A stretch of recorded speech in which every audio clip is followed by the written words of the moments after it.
언제나 필승! 네, 반갑습니다. 필승입니다. 반갑습니다. 자, 이번에 분석해드릴 기업은 테슬라입니다. 일단 굉장히 오랜만에 좀 분석을 해드리는 것 같아요. 네, 마지막 영상이 아마 한 5개월 전, 6개월 전 정도였던 것 같습니다. 그 전까지만 해도 제가 꾸준하게 이제 테슬라에 대해서 분석을 해드렸고, 한 10번 이상, 15번 이상의 분석을 연속적으로 해드렸었죠. 그러면서 주가는 10배가량 이제 상승을 했었고, 저 같은 경우에도 지금 마지막 영상 2개를 테슬라 하락에 대비하라고 이제 마무리 지으면서 영상을 마무리 지었습니다. 그럼 왜 이제서야, 그러니까 마지막 영상에서 테슬라의 하락을 대비하라고 했으면서 왜 이제서야 다시금 분석을 하느냐, 이렇게 의구심이 들 수 있을 것 같아요. 제가 봤을 때에는 변곡점이 점차 다가오고 있는 것 같습니다. 8월 19일 AI 데이가 있고요. 경이로운 실적을 발표했습니다. 저 같은 경우도 실적 발표를 좀 어느 정도 기다리고 있었고, 좀 분석을 하면서 상당히 놀란 부분이 좀 있었어요. 그에 대해서 말씀을 드리고자 합니다.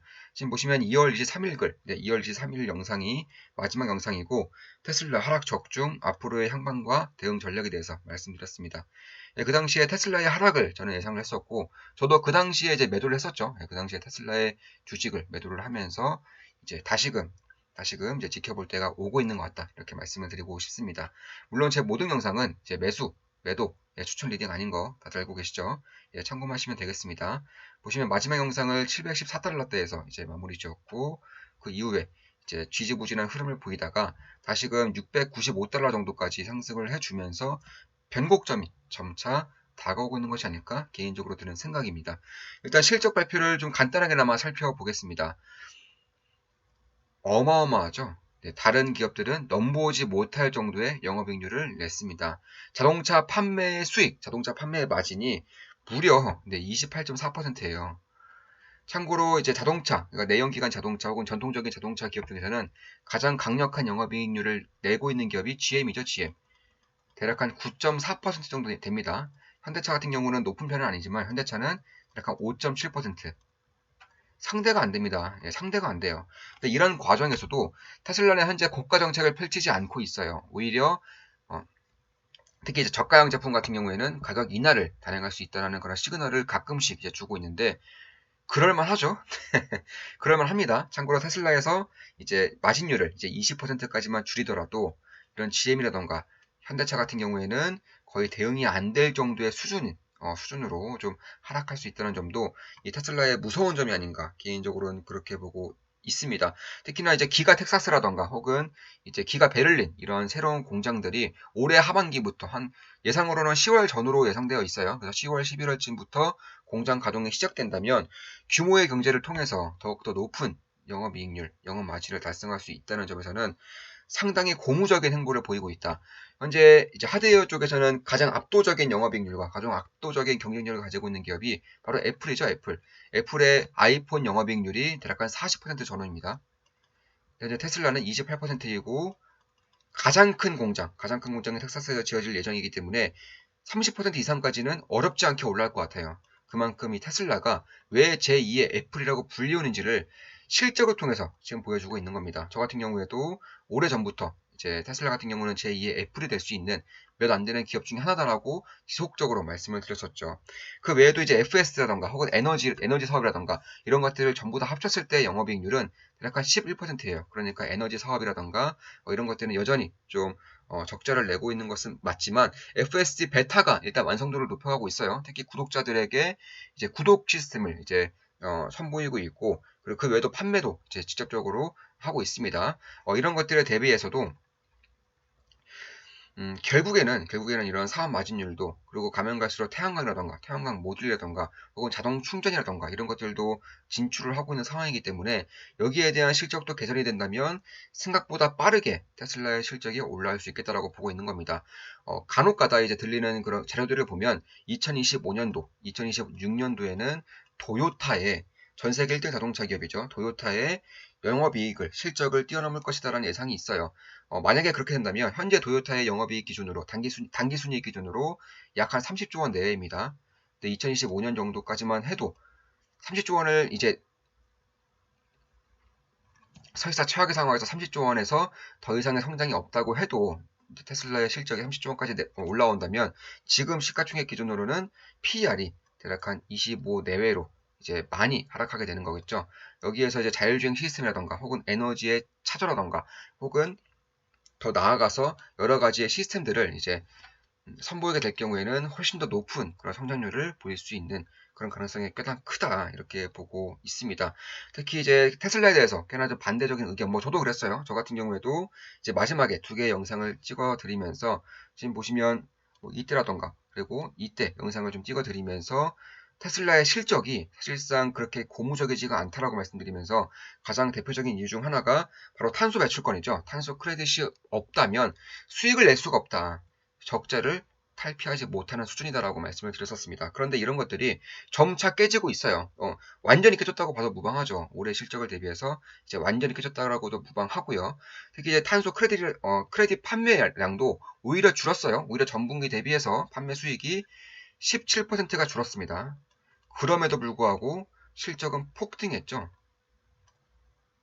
이제는 완벽한 턴어라운드 혹은 완벽한 성장세를 지금 보이고 있다고 저는 보고 있습니다. 그러니까 이제 테슬라가 망할 것이다. 테슬라가 적자를 탈피 못하고 있다.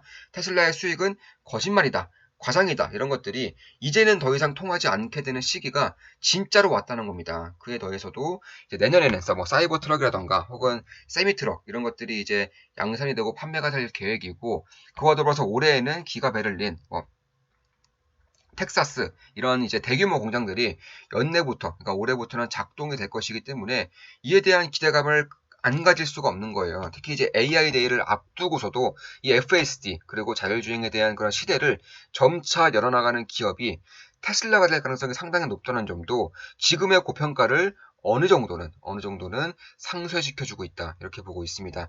참고로 이제 일론 머스크가 밝혔어요. 이제 이번에 진행하는 AI 데이의 가장 큰 목적은 인재를 테슬라로부터 영입하기 위해서 한다라고 밝히고 있고 사실상 테슬라의 인재가 가장 많은 것은 이미 몇 년 전부터 그렇게 진행되고 있고 최근 들어서 더욱더 이러한 것들이 고무적으로 발전하고 있는 것으로 보입니다. 실질적으로 이제 미국의 유수의 대학교의 이제 공과 대학교의 그런 설문조사 자료를 보더라도 원래는 1등이 뭐 구글이라던가 애플 이런 기업들이었다면은 이제 한 2년 전 정도부터 압도적인 1등에 테슬라로 올라오고 있고 단 한 번도 1등을 놓치지 않고 있어요. 뭐 테슬라, 스타링크 이런 기업들의 인재가 몰리고 있는 그런 상황입니다.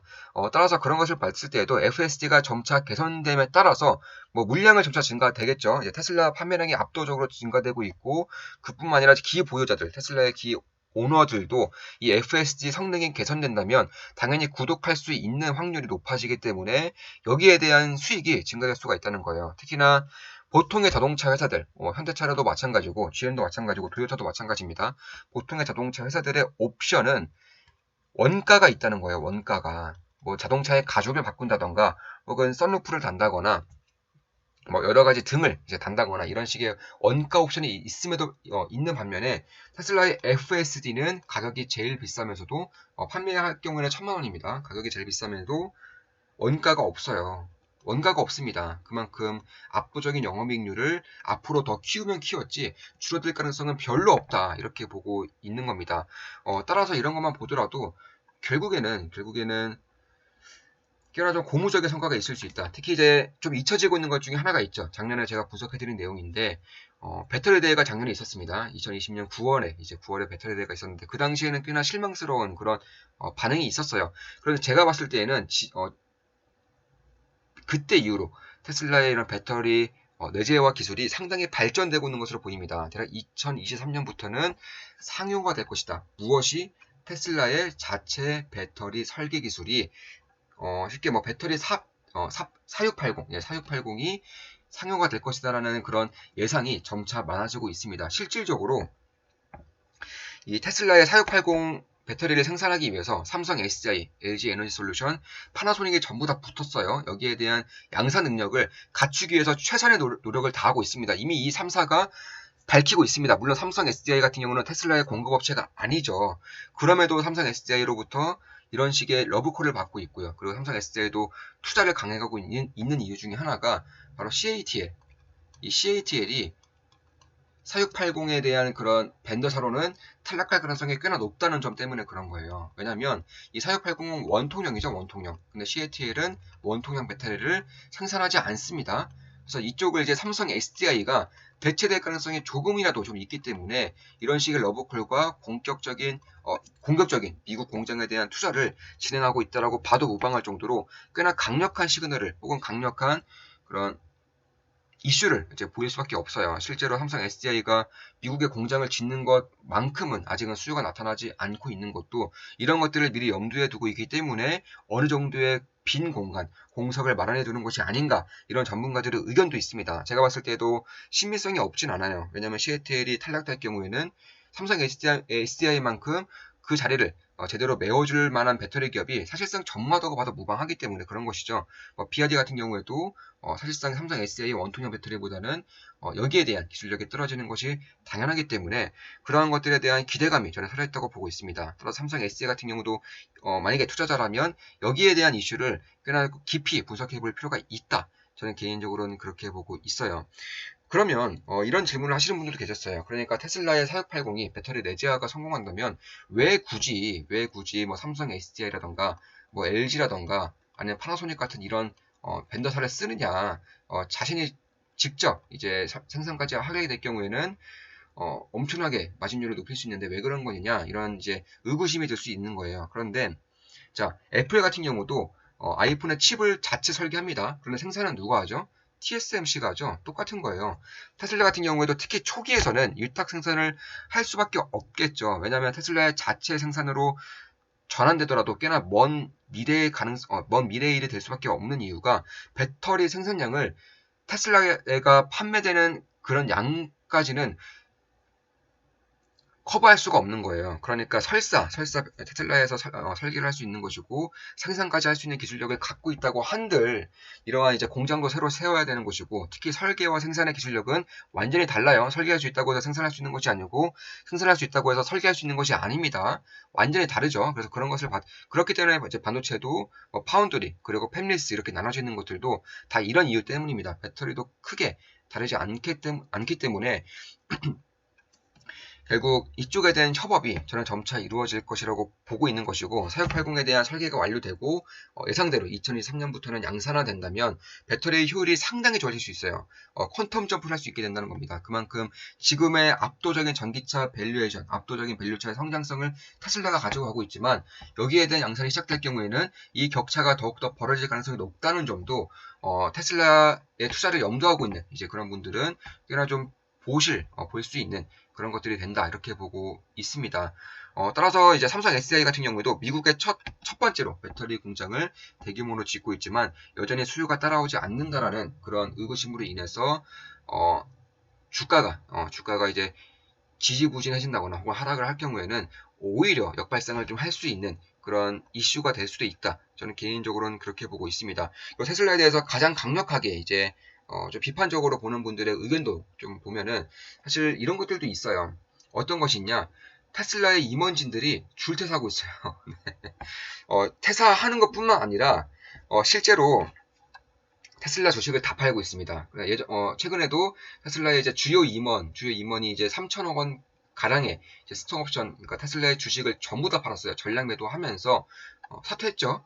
그런 것을 보면서 테슬라의 그런 기술 개발이 실질적으로 좀 지지부진한 것이 아니냐 이렇게 보고 있는 의견들도 있고 참고로 이 임원은 테슬라의 2인자까지라고까지 불렸었는데 제가 제 이름이 잘 기억이 안 나는데 그만큼 여기에 대한 꽤나 경쟁력이 있었던 그런 엔지니어 그런 이제 그런 임원이었습니다. 아무튼 네, 전 CTO라고 하는데 스텔라 오벨은 아마 그랬을 거예요. 아무튼 이러한 이제 임원진들의 줄퇴사가 사실상 테슬라 입장에서는 기술 개발이 원활히 되지 않는다거나 혹은 치명적인 결함이 발견되었기 때문에 책임지기 전에 미리 나가는 것이 아니냐 이런 의구심이 있을 수 있어요. 다만 그분들 그러니까 테슬라를 일찍이 퇴사했었던 그런 임원들의 행보를 보면은 대부분 창업했죠. 네, 대부분 창업했습니다. 테슬라를 이제 앞지를 수 있는 유일한 기업이라고 평가받고 있는 루시드 같은 경우에도 테슬라의 전 임원이었던 이제 퇴사를 해서 이제 세운 것이고 그 외에도 여러 개의 이제 전기차 관련된 뭐 전기차 트럭도 있고요. 뭐 자율주행 시스템도 있고 이런 식의 여러 분야에서 창업을 진행하고 있기 때문에 결국에는 자신의 창업 자금을 위해서 주식을 판 것이고 자신의 창업을 새롭게 하기 위해서 테슬라를 좀 회사한 것도 있을 수 있다. 왜냐하면 사실상 이 정도의 부와 이 정도의 명예, 능력을 가진 거라면 한 기업의 2인자 혹은 한 기업의 3인자로 남는 것보다는 자신의 기업을 세우고 싶을 수 있는 그런 야망이 있을 수밖에 없어요. 그래서 그런 것을 봤을 때에도 저는 딱히 걱정은 안 하고 있습니다. 설사 만약에 최악의 경우에 테슬라의 그런 기술 발전도가 생각보다 예상보다 원활히 이제 이루어지고 있지 않다고 한들 다른 기업들에 비해서는 여전히 앞서 있는 것이고 테슬라조차 이런 기술 개발이 원활하지 않다면 다른 기업들도 당연히 그런 겁니다.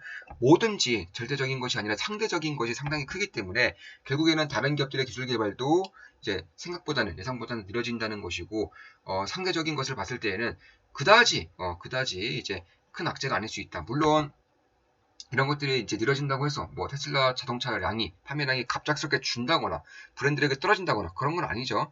그냥 애초에 고밸류 받고 있었던 것이 어느 정도는 까일 수는 있겠지만 그 이상 그 이하의 이슈도 저는 아니라고 보고 있습니다. 뭐 대표적으로 뭐 네이버라던가 카카오에서도 퇴사해서 뭐 블라인이라던가 이런 것들 다 만들었어요. 그래서 그런 것을 봤을 때에도 저는 치명적인 그런 이슈는 아니다 이렇게 개인적으로 보고 있습니다. 따라서 지금의 모델 3, 모델 Y, S, X에 이어서 추후에 2022년도에는 사이버트럭, 세미트럭이 만들어질 것이고요. 2023년도에는 모델 2, 테슬라 소형차가 이제 만들어질 계획이기 때문에 여기에 대한 이제 점유율 확대도 저는 꽤나 이루어질 수 있다는 거예요. 따라서 그런 것을 봤을 때에도 이제 FSD 구독이라던가 혹은 이제 대규모 이제 베를린 그리고 텍사스의 기가 팩토리가 올해부터는 가동이 될 수 있다는 것 그리고 늦어도 2023년부터는 상용화될 수 있는 4680에 대한 그런 기대감도 이제 점차적으로 올라올 가능성이 높아요. 뭐든지 주식은 증시는 항상 선반영되기 때문에 그런 것이고 이미 실적으로 보여줬기 때문에 테슬라에 대한 의구심이 상당히 줄어들 수 있다는 점. 테슬라를 보기만 하고 테슬라를 투자하지 않았던 그런 투자자들도 꽤나 관심을 보일 수 있다라는 그런 경이로운 실적 발표가 있었기 때문에 저는 조금씩 이제 변곡점에 오고 있는 것이 아닌가 개인적으로는 그렇게 보고 있습니다. 자, 이것으로 이제 방송 마치겠습니다. 지금까지 테슬라에 대한 분석이었고 여러 가지 방면에서 좀 분석을 좀 해드렸습니다. 앞으로도 좋은 분석, 좋은 기업 분석으로 찾아뵙겠습니다. 필승이었습니다. 필승!